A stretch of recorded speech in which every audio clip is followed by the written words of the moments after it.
नमो नमः। अब हमारा पांचवा पाठ हम चालू करते हैं। थोड़ा ये वर्ग में पहले हुआ है, इसलिए थोड़ा जल्दी जल्दी उसकी रिवीजन ही है।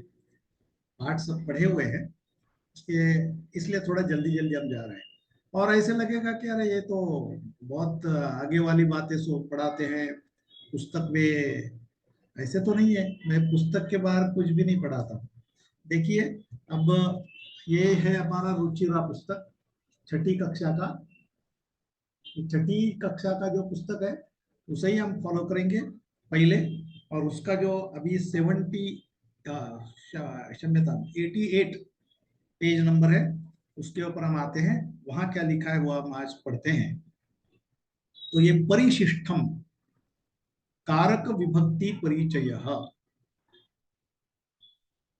तो हम देखते हैं पहले क्या सेंटेंस है, कारक तथा विभक्ति का परिचय। तो मैंने अभी पहले गए चतुर्थ पाठ में वीडियो में भेजा है, क्या क्या है सब ये उसका परिचय है। पुस्तक में क्या दिया है ये हम देखते हैं। वही जो मैंने पढ़ा उसका विस्तार से, उसका भी पुस्तक से पढ़ते हैं। वाक्ये क्रियायाः साक्षात् अन्वयः येन पदेन शब्देन सह भवति तत्पदम कारकम भवति। कारक विभक्ति परिचय में पहला वाक्य जो है उसमें क्या है, क्रियापदम कौन सा है, भवति होता है। क्या होता है, कारकम भवति। तर्हि कर्तृपदे कारकम अस्ति, अत्र कारकम भवति। कारक का क्या होता है, वाक्य अन्वयः भवति।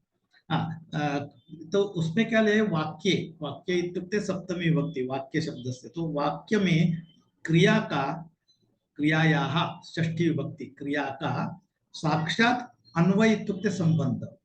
तर्हि वाक्य में क्रिया का डायरेक्ट संबंध, क्रिया यानी क्रियापद का। मैंने जैसे बोला था कि जैसे घर में कोई माता है तो माता के, हमारी माँ है तो माँ का कोई पति होगा, कोई पुत्र होगा, कोई पुत्री होगी, लड़की होगी। ऐसे संबंध जिसके जिसके हैं वो एक, उसको वैसे वाक्य में एक सेंट्रल लिखा तो सेंट्रल स्थान पर क्रियापद होता है, वो होता है तिंगंत। तो वो तिंगंत के साथ वाक्य में, ये तिंगंत के साथ हर पद का, पद पद पद इत्युक्ते वाक्य, हमने देखा कि हर पद शब्द शब्द, पद इत्युक्ते शब्द शब्द या पद। पुस्तक में भी डैश करके बताया, पदेन व शब्देन, तृतीय विभक्ति है, पदाचा, पद का या शब्द का वाक्य में डायरेक्ट संबंध क्रिया से जो होता है उसको कारक बोलते हैं। वो कारक होता है, ये संबंध जो है उसको कारक बोलते हैं। ये पहला सेंटेंस है। तो वाक्य क्रियायाः साक्षात अन्वयः येन पदेन शब्देन सह भवति तत्पदम कारकम भवति। तत्पदम कारकम इति उच्यते, कारकम। अतः कारकाणाम अर्थम प्रकटयितुम, कारकाणाम, कारक प्रातिपदिकम मूल शब्द, कारकाणाम षष्ठी बहुवचनम, कारकों के अर्थम प्रकटयितुम, कारक के अर्थ बोलने के लिए, दिखाने के लिए, येषां प्रत्ययानां संयोजनम शब्दैः सह भवति ते प्रत्ययः कारक विभक्तयः भवन्ति। इसका मतलब है कारक विभक्ति, इसका मतलब क्या है, हमने तो कारक देखा, कारक इत्युक्ते संबंध। संबंध किसका, हर पद का, किससे, क्रियापद से। सो क्रियापद से हर पद का, हर शब्द का जो संबंध होता है उसको कारक बोलते हैं। ये पहला सेंटेंस ने हमें बताया, जो मैंने विस्तार से गए पाठ में दिखाया है। तो अगर ये सभी जो कारक है, ये कारकाणाम यानी ये सभी कारकों का अर्थ दिखाने के लिए, संस्कृत में ये विशेषता है। यही मैं बोला कि मूल शब्द वैसे डायरेक्ट नहीं आएगा वाक्य में, उसको कपड़े पहन के ही वो आएगा। ये कपड़े में समझने के लिए बोल रहा हूँ। हाँ, ये जरा मेरी ये स्टाइल रहती है कि थोड़ा उपमा देते रहता हूँ, तो उपमा पकड़ के, वो व्याकरण में नहीं है, नहीं तो ऐसे बोलेंगे अरे सर ने बोला था कपड़े पहन के आओ। तो कपड़े पहन को समझने के लिए, जो ऐसे डायरेक्ट है, जो मैंने कपड़ा पहना है, हाँ, वैसे ही वो अंदर जो है मूल शब्द है उसको एक कपड़ा पहनना है। वो कपड़ा कौन सा है, विभक्ति का, उसको प्रत्यय बोलते हैं। तो वो प्रत्यय लगा के उसका रूप बदलता है। जैसे हमने वो देखा कि बालकः पाठशालां गच्छति, तो बालकः एक मूल शब्द क्या है, बालक, केवलम बालक इति मूल शब्द अस्ति, तरी उसको प्रथमा विभक्ति का कपड़ा पहन के जो हुआ बालकः, तो बालक का बालकः कैसे बन गया, तो उसके लिए बालक के लिए कोई एक और जोड़ा, वो जो जोड़ा उसको प्रत्यय बोलते हैं, और वो प्रत्यय विभक्ति प्रत्यय बोलते हैं। तो ऐसे कितने विभक्ति प्रत्यय हैं, प्रथमा के 3, यानी एक वचन, द्विवचन, बहुवचन, ये ऐसे प्रथमा विभक्ति के, द्वितीया के, तृतीया के, सप्तमी के, ऐसे 21 प्रत्यय होते हैं। और संबोधन को प्रथमा जैसे ही होता है, इसलिए 21 प्रत्यय टोटल होते हैं, उसको विभक्ति प्रत्यय बोलते हैं। विभक्ति प्रत्यय जैसे मानो कपड़े हैं, जैसे हम कोई भी बगैर कपड़े का तो कोई जा नहीं सकता बाहर, लेकिन कपड़े भी पुरुष के अलग है, स्त्री के अलग है ना। तो वैसे ही स्त्रीलिंग के अलग, पुल्लिंग के अलग, नपुंसकलिंग के अलग, फिर से हर पुरुष के अलग भी होते हैं, लेकिन हर समय समय पर अलग अलग होते हैं। कभी शादी में जाते हैं तो अलग रहते हैं, क्लासरूम में जाते हैं तो अलग होते हैं, ऑफिस में जाते हैं तो अलग होते हैं, ऐसे ही घूमने जाते हैं तो अलग होते हैं, व्यायाम के लिए जाते हैं तो अलग होते हैं। तो ऐसे ऐसे अलग अलग कपड़े होते हैं, वैसे विभक्ति प्रत्यय भिन्न भिन्न होते हैं। वैसे ये उपमा है ये समझ लेना, मेरी भाषा समझने के लिए आसान हो इसलिए मैं ऐसे प्रयोग यूज करता हूँ। ये व्याकरण में ऐसा नहीं है, अशास्त्रीय है, शास्त्र में ऐसे नहीं लिखा है, लेकिन ये समझने के लिए वो मैं बोल रहा हूँ। तो ऐसे 21 प्रकार के कपड़े हैं जिसको विभक्ति प्रत्यय बोलते हैं, वो चढ़ा के वो वाक्य में जाएगा। जैसे हम बोलेंगे बालक पाठशाला गच्छति, तो बालक का बालक हो गया, पाठशाला का पाठशालाम हो गया, पाठशाला इति प्रातिपदिक मूल शब्द, तस पाठशालाम हो गया। तो बालक के लिए कौन सा कपड़ा दिया, प्रथमा विभक्ति का प्रत्यय, उसको प्रत्यय बोलते हैं, उसको विभक्ति प्रत्यय बोलते हैं। तो बालक के मूल शब्द विभक्ति प्रत्यय प्रथमा विभक्ति का जोड़ के उसमें परिवर्तन दिखने लगा, वो बालक होता था वो कैसे दिखने लगा, बालक ऐसे दिखने लगा। तो वो प्रथमा विभक्ति का रूप है, बालक के मूल शब्द, उसका प्रथमा विभक्ति रूप है बालक। तो ये उसको जो जोड़ा हुआ है उसको प्रथमा विभक्ति का प्रत्यय बोलेंगे। पाठशाला को द्वितीय विभक्ति का प्रत्यय बोला, उसको जैसे कपड़ा अलग, अभी पहले तो शाला में गया था, अभी व्यायाम को जा रहा है, तो उसको दूसरा प्रकार का कपड़ा, तो उसको द्वितीय विभक्ति का कपड़ा, तो पाठशाला का पाठशालाम हो गया। हाँ, उसके बाद ऐसे तृतीय विभक्ति का, ऐसे 21 डिफरेंट डिफरेंट कपड़े हैं, पुल्लिंग के, स्त्रीलिंग के, नपुंसकलिंग के। हाँ, सबके लिए कपड़े तो सेम है लेकिन रूप अलग अलग होंगे। जैसे पुल्लिंग में रूप कैसे हमने देखे, स्त्रीलिंग में देखे, पुनः अकारांत में कैसे, उकारांत में कैसे, इकारांत में कैसे, इससे वो बदलते जाएंगे, ऐसे डिफरेंट डिफरेंट बदलते जाएंगे। इसलिए हमें याद कैसे रहेंगे, इसलिए तो मैं बोला, पहला ही पाठ मैंने बोला, रोज बोलना है, देव देवो देवा प्रथमा देवम देवो देवान द्वितीया देवेन देवभ्यम देवई तृतीया देवाय देवभ्यम देव्या चतुर्थी देवा देवभ्यम देव्या पंचमी देवस्य देवो देवानां षष्ठी देवे देवयो देवेषु सप्तमी, देव देव हे देव हे देवो हे देवा सब। कितना समय लगा, ऐसे कंठस्थ हो तो ऐसे जल्दी जल्दी हो सकता है। माला माले माला प्रथमा माला माले माला द्वितीय मालया मालाभ्यम माला भी तृतीया मालयी मालाभ्यम मालाभ्या चतुर्थी मालया मालाभ्यम मालाभ्या पंचमी मालया मालयो मालानाम षष्ठी मालयाम मालयो माला सप्तमी माले माले माला संबोधनम। कितना समय लगा, ऐसे रोज बोले तो जल्दी जल्दी हो जाता है। नदी नद्यौ नद्या प्रथमा नदी नद्यौ नदी द्वितीया नद्या नदीभ्यां नदीभिः तृतीया नद्यै नदीभ्यां नदीभ्यः चतुर्थी नद्याः नदीभ्यां नदीभ्यः पंचमी नद्याः नद्योः नदीनां षष्ठी नद्यां नद्योः नदीषु सप्तमी, हे नदी हे नद्यो हे नद्यः संबोधनम। ऐसे पाठ करना है, और पाठ करने की कितने बहुत नहीं है, थोड़े जैसे हम श्लोक पाठ करते हैं कि नहीं, गीता का अध्याय के अध्याय पाठ करते हैं, ये तो बहुत कम है, ऐसे जल्दी जल्दी पाठ हो जाएगा। देव वन वन माला नदी, ये 4 तो पहले एक हफ्ते में होने चाहिए, अगले हफ्ते में और दूसरे भानु कवि वगैरह इधर ही दिए हुए हैं, ये पुस्तक में जो है। हाँ, इसमें भी दिए, लेकिन इसमें क्या फर्क है, कोई बोलेगा मैंने ये इसी पुस्तक क्यों बोला, एक है पाठांतर के लिए, बालक शब्द पाठ करना थोड़ा डिफिकल्ट लगता है, देव शब्द आसान लगता है। इसमें देव शब्द दिया है, उसमें वन दिया है, माला दिया है, इसमें दिया है बालक बालिका, तो कर सकते हैं, कोई प्रॉब्लम नहीं। अगर वो पाठ होता तो वो करो। वहां वन दिया है तो यहाँ पुष्प दिया है, इसी पुस्तक में हमारे यहाँ पुष्प दिया है। अगर ये पाठ करना है तो ये करो, कोई वांधा नहीं है। इसमें मुनि और भानु इतने शब्द छठी कक्षा में दिए, इतने पाठ करने हैं। आगे लकार के बारे में वो आगे देखेंगे, वो तिंगंत वाला अलग से देखेंगे। ये पहले हम सुबंत की बात कर रहे हैं। तो ये पहले शब्द जिन्होंने दिए हुए वो हमें पाठ करने हैं। तो मैंने ये पुस्तक बोला, ये अनिवार्य नहीं है, इसमें ये इसलिए बोला कि इसमें बाकी की बहुत सारी चीजें हैं। एक ही में एक ही पुस्तक रखा साथ में तो बहुत सारा आगे चल के भी बहुत काम आएगा, इसलिए ये पुस्तक बोला।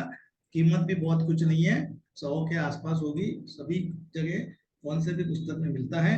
और इसमें इसलिए मैंने ये बोला, ऐसे नहीं कि इसी में सब कुछ है, लेकिन जो हम एक बार पाठ करते हैं तो सब लोग मिलके करते हैं तो एक ही शब्द हो, कोई बालक बोलेगा, कोई देव बोलेगा, कोई और कुछ बोलेगा तो प्रॉब्लम होता है ना, इसलिए मैंने ये पुस्तक बोला है। तो ये लाइए, उसमें जो शब्द है वो एक एक एक एक करके, देव देवो देवः प्रथमा, आगे वन है, माला है, ऐसे एक एक एक एक है इसमें। तो ये हिसाब से हम करते जाएंगे तो अच्छा रहेगा। तो ये इसलिए कपड़े कौन से समझने के लिए ये पाठांतर आवश्यक है, इतना थोड़ा सा पाठांतर है, लेकिन केवल पाठ से होता नहीं, इसलिए समझ के पाठ के तो पाठ अच्छा होता है। ये मेरा अनुभव है। अगर कोई भी चीज मुझे पाठांतर के लिए दिए, मुझे विंडो से पाठांतर नहीं होता है, एक से तभी नहीं होता है, लेकिन उसका क्यों पाठ करना है, कैसे पाठ करना है, उसका यूज क्या है, ये देखा तो फिर पाठ जल्दी से होता है। कंठस्थी मगिंग, केवल विंडो मगिंग से कुछ काम नहीं होता, इसलिए मैंने पहला पार्ट पढ़ाया है। अब क्यों हम देव देवहा देवो क्यों पढ़ रहे हैं, इसलिए मैं बोला हूँ।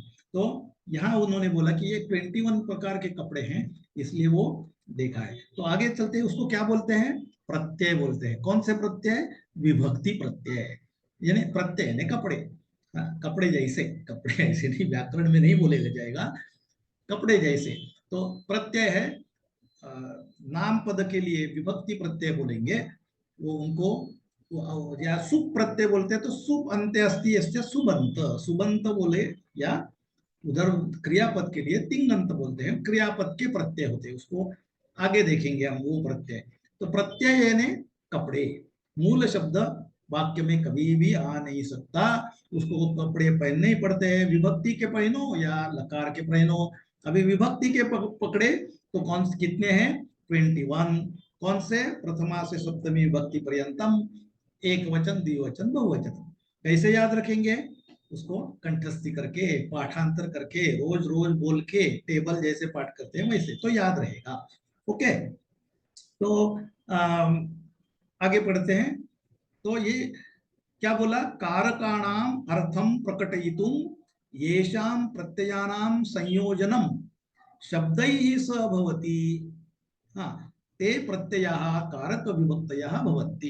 कारक विभक्ति, विभक्तयः बहुवचन है, कारक विभक्ति प्रत्ययः बहुवचने म्हणून विभक्तयः, विभक्ति एक अस्ति तो विभक्ति, विभक्तयः, तो उसके कारक विभक्तयः माने प्रत्ययाः, प्रत्यय एक अस्ति, प्रत्ययः, प्रत्ययाः ज्यादा है, ऐसे बहुत सारे 21 प्रत्ययाः, एक प्रत्ययः, एक विंशति प्रत्ययाः।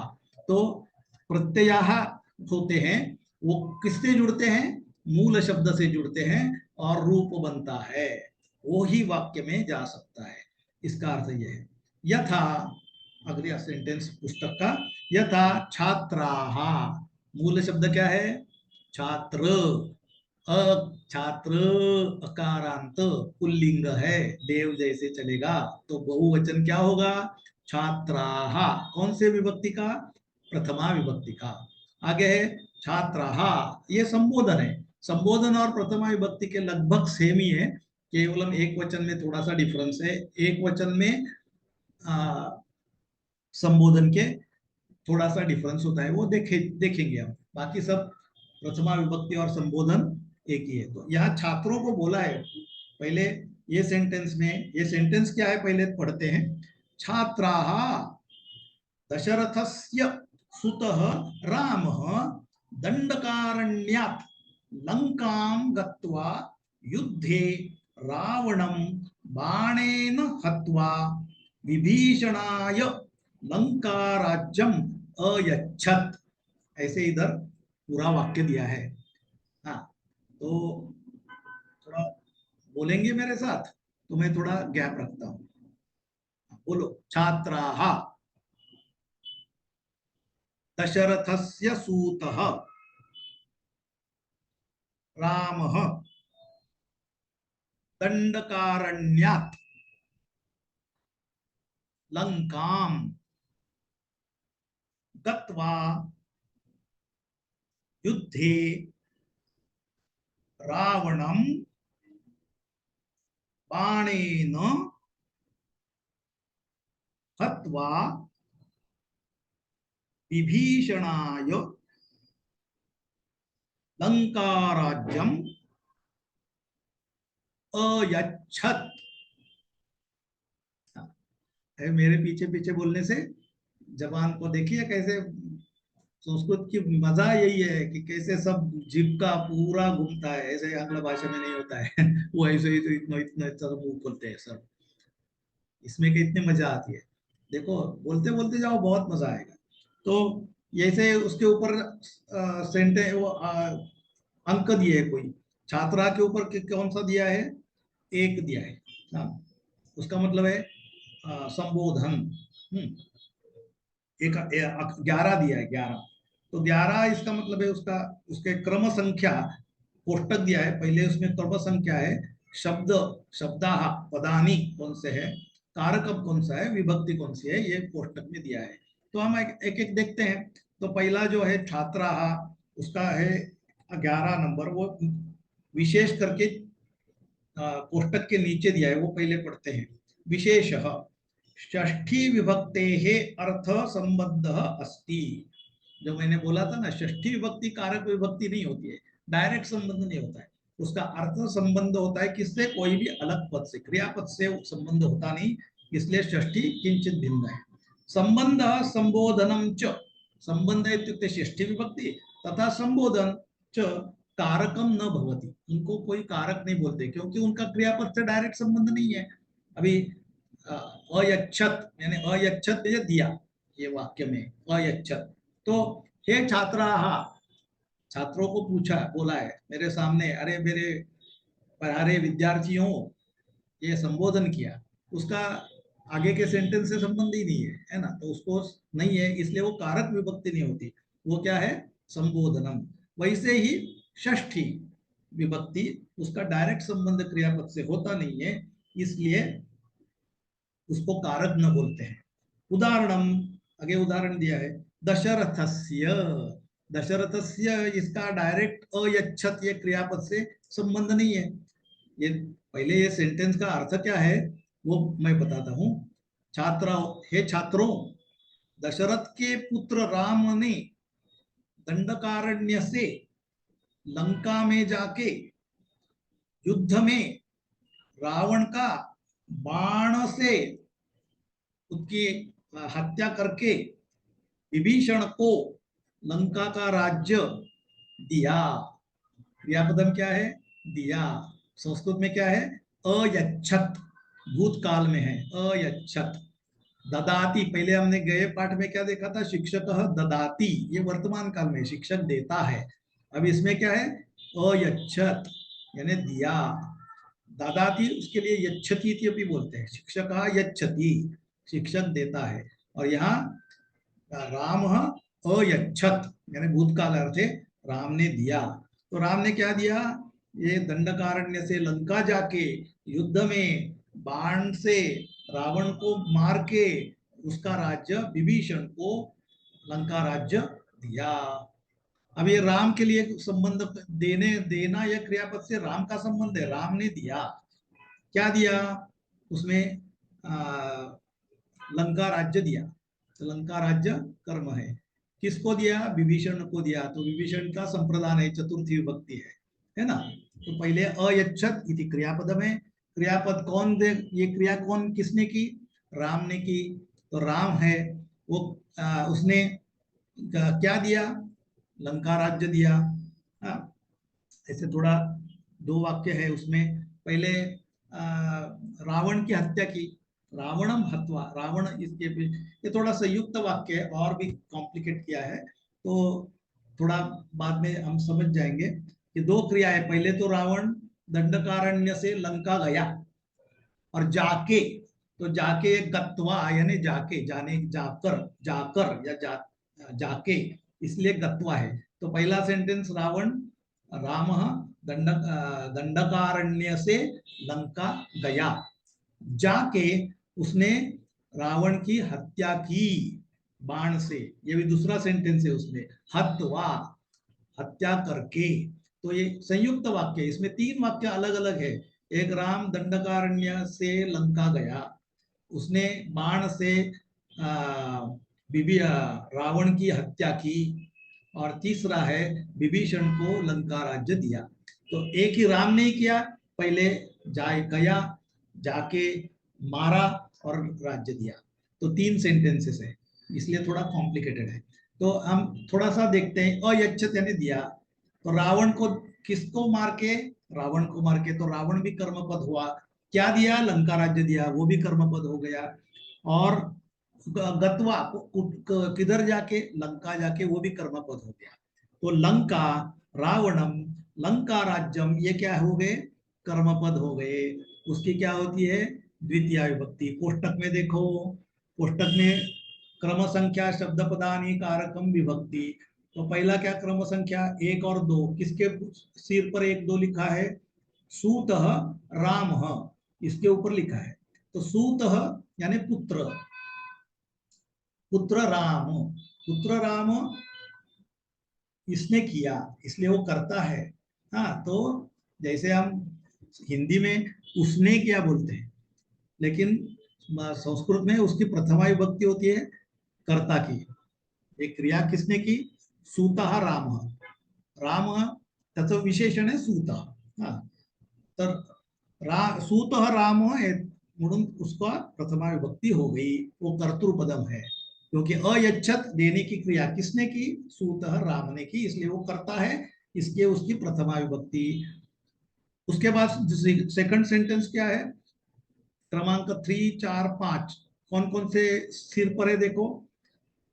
लंका के सिर पर ऊपर देखो, लंका जी का लिखा है, उसके ऊपर 3 लिखा है, 2 raised to 4, ऐसे हम मैथ्स में पढ़ते हैं ना, 2 raised to 3, 4 raised to 2।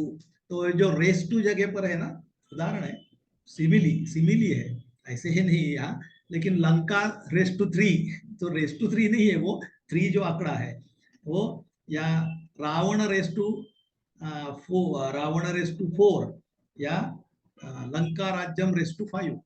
तो ऐसे जो 3, 4, 5 जो है, वो शब्द समझने के लिए वो लिखा है 3, 4, 5। वो रेस टू नहीं है, उसका वर्ग नहीं करना है मैथ्स जैसा, या क्यूब नहीं करना है ना, ऐसे नहीं करना है। लेकिन वो समझने के लिए, ये 3, 4, 5 वाले कौन से शब्द है, लंका रावण लंका राज्यम, तो वो कौन से, कारकम कर्म, उसकी क्या होगी, द्वितीया। तो विभक्ति में देखिए द्वितीया। उसके आगे है छठ, 6, 6 कौन से पे, बताओ, देख के ऊपर, जल्दी जल्दी, 6 कहाँ है, हाँ, बाणेन, बाणेन शब्द के ऊपर 6 है देखो, रेस टू 6। तो बाणेन, तो बाणेन, अत्र प्रिंटिंग मिस्टेक है, बाणेन, बाण होता है ना, बाण से। सो साधन, हत्या करने के लिए साधन किया ना, हाथ से तो नहीं मारा, या बंदूक से नहीं मारा, या बॉम्ब फेंक के नहीं मारा, बाण से मारा ना। तो साधन को क्या यूज किया उसने मारने के लिए, बाण, ये साधन यूज किया। तो साधन के लिए क्या बोलते हैं, कर्ण, साधन या कर्ण। उसकी कौन सी विभक्ति होती है, तृतीया।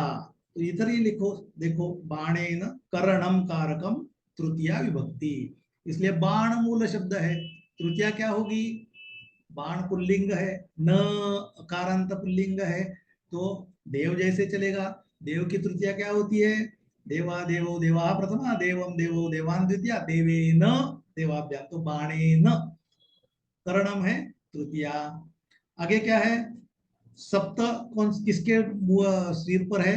सप्त, देखो वाक्य में, समय देता हूं, देखो, ढूंढा क्या? मैं समय दे रहा हूं, पुस्तक सामने रख के देखो। हाँ, पुस्तक सामने होना ही है मेरे। ये पढ़ते समय, सुनते समय केवल श्रवण नहीं करना है आंख से, ये आंख से पुस्तक में भी देखना है। हाँ, केवल कान से सुनना नहीं है।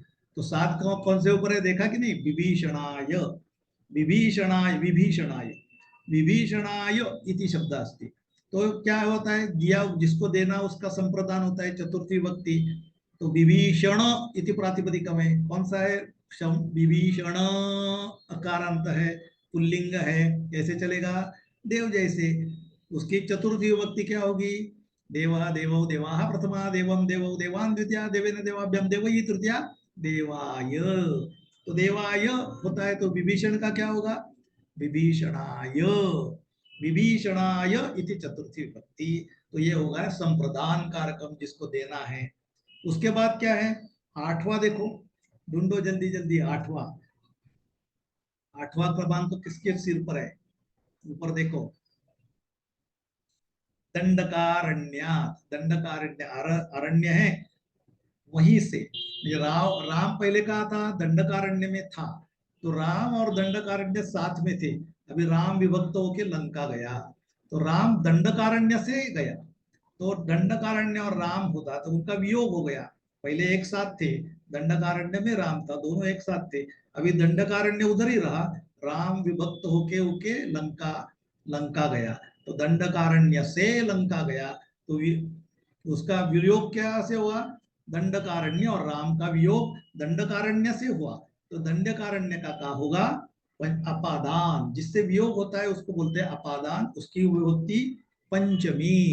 तो दंडकारण्य इति शब्दः अस्ति। दंडकारण्य अकारांत, अत्र नपुंसकलिंगे अस्ति दंडकारण्यम। तर्हि नपुंसकलिंगे पंचमी वन प्रमाणे, वन और देव में नपुंसकलिंगे में केवल प्रथमा द्वितीय विभक्ति में फर्क होता है, तृतीया से सेम ही होते हैं। हाँ, तो क्या होता है? वनम वने वनानि प्रथमा, वनम वने वनानि द्वितीया, वनेन वनाभ्याम वनेहि तृतीया, वनाय वनाभ्याम वनेभ्यः चतुर्थी, वनात् वनाभ्याम वनेभ्यः पंचमी, वनात्। तो दंडकारण्य, दंडकारण्यात्, ये हो गई पंचमी। समझ में आया? अभी लास्ट रो देखो, लास्ट रो में क्या है? नौ। तो नौ किसके ऊपर है देखो वाक्य में, ढूंढो। युद्धे, युद्धे। हाँ, हाँ, तो युद्धम तरी तत्र किमस्ति? नपुंसकलिंगे अस्ति। मूल शब्द क्या? युद्ध, युद्ध अकारांत नपुंसकलिंगे अस्ति। हाँ, तो नपुंसकलिंगे युद्ध, युद्धम। ऐसे सप्तमी क्या होगी? वन जैसी। वनम वने वनानि, वनम वने वनानि, वनेन वनाभ्याम वनैहि तृतीया, वनाय वनाभ्याम वनेभ्यः चतुर्थी, वनात् वनाभ्याम वनेभ्यः पंचमी, वनस्य वनयोः वनानां षष्ठी, वने वनयोः वनेषु सप्तमी। वने, वन का वने हो गया, तो युद्ध का क्या होगा? युद्धे। तो हो गया अधिकरणम उसकी सप्तमी। समझ में आया? तो ये कोष्टक पूरा देखो और पूरा पढ़ो, तो ये सब आ जाएगा। अभी ये जो सेंटेंस मैंने वो लिख के उसमें जो लिखे वो देखे, उसके बाद नीचे पढ़ा है हमने, विशेषः करके नीचे कोष्टक के है, षष्ठी विभक्ते है अर्थ संबंध अस्ति। विभक्ते है अर्थ संबंध, अर्थ है उसका, डायरेक्ट संबंध नहीं है। संबंध संबोधनम च कारकम न भवति, इसलिए संबोधन और इसका क्रियापद से डायरेक्ट संबंध नहीं होता, इसलिए उसको कारक नहीं बोलते हैं। उदाहरणार्थम दिवा दशरथस्य, अभी वाक्यों में अयच्छत, ये दिया, दिया, दशरथ के पुत्र। दशरथ और देने से क्या संबंध है? क्या? कुछ नहीं संबंध। देने का संबंध किससे है? राम का है, राम के हस्त का है, राम के जाने से है। राम को रावण को मारने के वो जो साधन है, इससे डायरेक्ट है, लेकिन इससे तो नहीं है। तो जिसका डायरेक्ट संबंध नहीं है, इसलिए वो षष्ठी विभक्ति है। दशरथस्य सुत, दशरथ का पुत्र राम, दशरथस्य सूतः, दशरथ का पुत्र राम, इसलिए वो षष्ठी है। और पहले जो वाक्य में क्या हुआ है, उद्गारवाचक चिन्ह है, उसके पहले क्या लिखा है, छात्राः, हे छात्राः, जैसे छात्रों, मित्रों, ऐसे मित्रों, जैसे हम बोलते हैं ना, मोदी महोदय हमेशा भाषण में बोलते हैं मित्रों, या कोई भी नेता बोलता है बंधु और भागिनो, या मेरे प्यारे दोस्तों, मेरे प्यारे दोस्त है, लेकिन वो क्या बोलते हैं, दोस्तों, ये संबोधन होता है। हाँ, तो ऐसे ही संस्कृत में संबोधन है। तो ये छात्रा, हाँ, ये संबोधन करके लिखा है। हाँ, तो हे छात्रा, ये संबंध डायरेक्ट क्रियापद से नहीं है, इसलिए वो भी विभक्ति नहीं है। तो इति पदयोः साक्षात अन्वयः, अन्वय इत्युक्ते संबंध, किसके साथ, क्रियया, क्रिया कौन सी, अयच्छत, अयच्छत क्रियया सह अन्वयः नास्ति, म्हणजे क्रिये से, क्रियापद से उनका डायरेक्ट संबंध नहीं है ये पदों का, इसलिए ये कारक विभक्ति प्रत्यय नहीं होते हैं। अतः संस्कृते एते पदे कारके न भवतः, एते द्विवचने अतः भवतः, तरी ते संस्कृत मध्ये, संस्कृत में ये दो शब्द, ये षष्ठी तथा संबोधन, ये कारक विभक्ति नहीं होती है। अन्य विभक्ति के प्रत्यय, विभक्ति प्रत्यय है षष्ठी विभक्ति, लेकिन कारक केवल कौन कौन से है, प्रथमा प्रथमा द्वितीया तृतीया चतुर्थी पंचमी षष्ठी सप्तमी, षष्ठी नहीं सप्तमी, बस।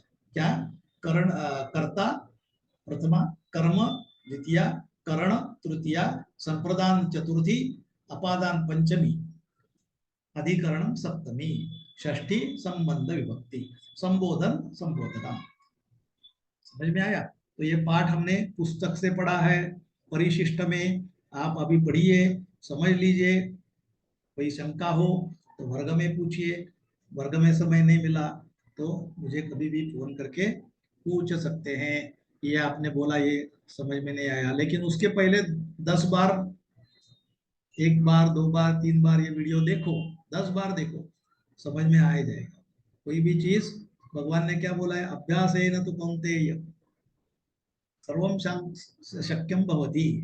अभ्यास करून, अभ्यास है पुनः पुनः, पुनः पुनः, पुनः पुनः, बारंबार करना, यही अभ्यास। तो अभ्यास से कोई भी चीज आसान है, अभ्यास नहीं किया तो कुछ भी आसान नहीं है, ये स्वयं भगवान बोलते हैं।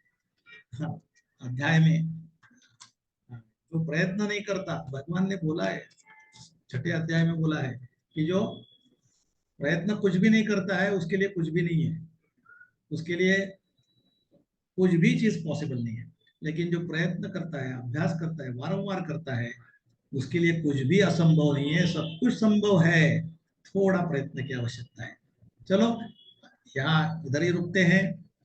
सर्वे भवन्ति सर्वे भवन्तु सुखिनः, सर्वे सन्तु निरामयाः, सर्वे भद्राणि पश्यन्तु, मा कश्चित् दुःखभाग् भवेत्।